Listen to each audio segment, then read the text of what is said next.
Are you curious why so many Zimbabweans living abroad struggle financially even after years of being away from home? In this video, I review the common mistakes that keep the diaspora broke and how you can avoid them. Welcome to the Diaspora Mistakes and why many Zimbabweans abroad stay broke.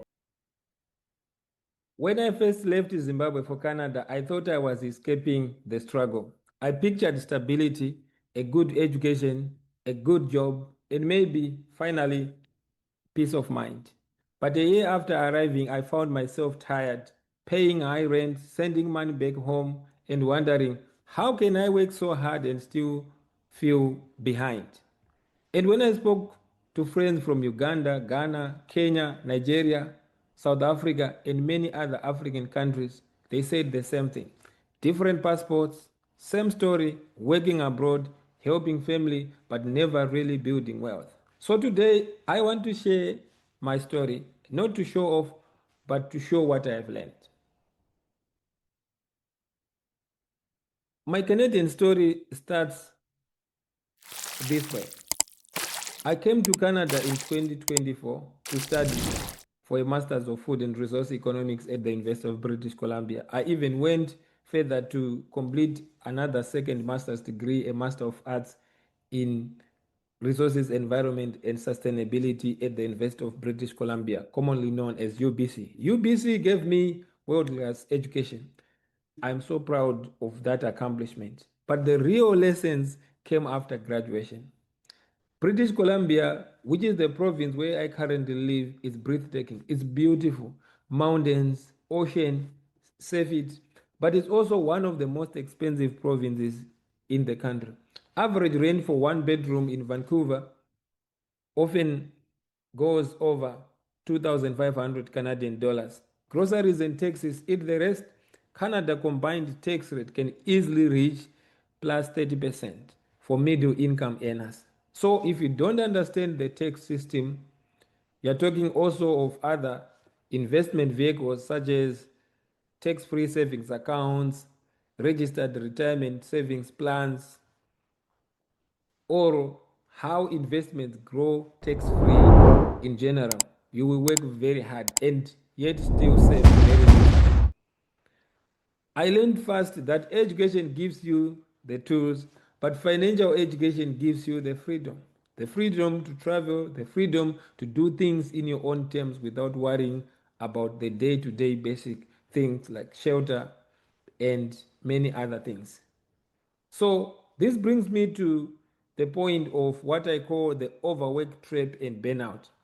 When you move abroad, it's easy to fall into the overwork trap. I used to tell myself, if I take one more shift, one more contract, I will finally catch up. And then one night I was on the bus home at midnight, half asleep, holding a drink. I realized I'm burning out, and I wasn't alone. My Nigerian friend in Toronto was doing two jobs and still sending half his pay home. A Kenyan friend in Calgary said that she hadn't taken an off from work in 6 months. We all share the same pressure. Work harder, send more, prove that leaving home was worth it. But if you don't pause and reflect, you forget to actually live the life you moved for. So let's talk about helping others back home with a heart and wisdom. In my network, we commonly refer to this as black text. It's a form of text. I know it's a controversial word to say, but let me explain this in this context. Helping family back home is a very good thing, and I will never shame anyone for it. I've supported relatives, funded small projects, and tried to uplift others. That's love, that's community. But here is what I've learned: love needs structure. Without budgets, clear goals, and accountability, your good heart can empty your wallet. One Ghanaian friend told me, bro, I have sent money home for 5 years, more than 300,000 Canadian dollars. I have receipts, but nothing to show. So he said, I understood exactly what he meant. The balance is this: help home, build where you live also. Because if you collapse financially here, you can't help anyone there, let alone yourself. It's not being selfish, it's strategic combustion. Let's talk a little bit about debt and the consumer trap. In Canada, credit is easy, almost too easy. When I grew up in Zimbabwe, we almost paid for everything on cash basis. You want to build a house, you want to go to watch a movie, we had to just pay cash. So in Canada, we have credit cards, and I'm sure also other countries like South Africa, there are credit cards. But most African countries, to my knowledge, it's very difficult for most people to have access to these credit cards. So in Canada, we have credit cards, phone plans, buy now, pay later. Debt becomes normal. I once bought things just to feel successful until the statement arrived. That's when I understood debt is future work you already agreed to. A South African colleague said it best. We left home to find freedom, but ended up paying interest for it. So my rule now is pay yourself first, not the bank. Invest before you impress.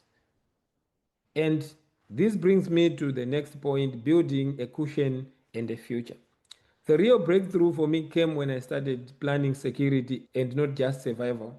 I built an emergency fund.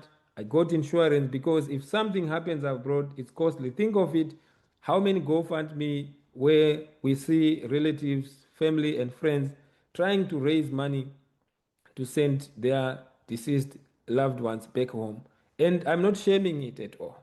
Things happen in life, but I'm talking about doing things today to avoid things like that, should you want to be buried back home. So, in my case, I started investing slowly, safely, and consistently. And I'm still doing it. I'm still learning. I'm making mistakes, but I learn along the way.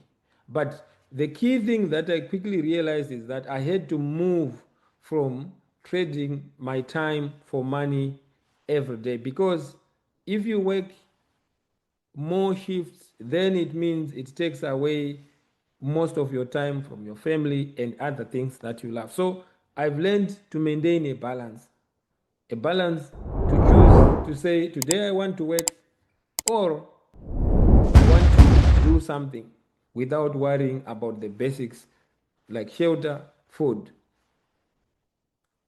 So let me emphasize, investing is not gambling. It's like you're planting a tree today, 5, 10, 15, 20 years, then you can sit under that tree on the shade. So that's the same with investing.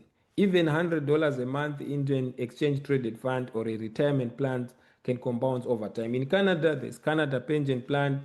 Most companies that I know, they have their own pension plan and also other plans such as the old age security. So as long as you are working and you contribute, you at least have something. But my thinking is that even as a Canadian, it's a very good thing to also have your own retirement plan. And this brings me to another point. Another thing that I've learned is that it's not enough, at least in my experience, to defer everything that you want to do to say, oh, I'm going to travel the world, I'm going to do this after I retire. Because, yes, let's face it, let's say you retire at 45. A lot of other things may be challenging to even do, right? So, my view is that I like to do the things that I enjoy now to balance the present and the future and still invest in things that I enjoy and invest, save along the way whilst being happy in the present. So if you are abroad, please have a retirement plan. Don't just send money back home. Send some money forward for your own future. That's the kind of thinking I try to teach people at Streetwise Economics. Simple, practical investing for everyday people. So visit www.streetwiseeconomics.com to learn more and join our growing community. We are building knowledge that turns work into wealth. So let's talk about balance work, life, and travel and joy. I know I mentioned something like that, but I'm an economist, but I also love to travel. Travel reminds me why we work, not just earn, but live. I love to see the world, to learn about different cultures, to see the world in different perspectives. When I went to Oxford the other time, I got a journal and it had a note that traveling the world helps you to see the world differently. But rather than being someone who is reading stories from other people's perspective, you become a storyteller. You see the world in your own way and interpret it the way that you want. There are many things that before I started traveling a little bit, I had a different view, but traveling helps me understand the nuances of culture. Even for me, as I invest, sometimes I see and learn things that I then consider investing after I experience those things. Whether I'm walking through Vancouver Harbor, exploring Switzerland, or visiting family farms in Zimbabwe, I've realized wealth isn't just about money, it's about time freedom, having the flexibility to live life on your own terms. So, yes, plan for tomorrow, but don't postpone living today. Like I said, a balanced life is the real return on investment.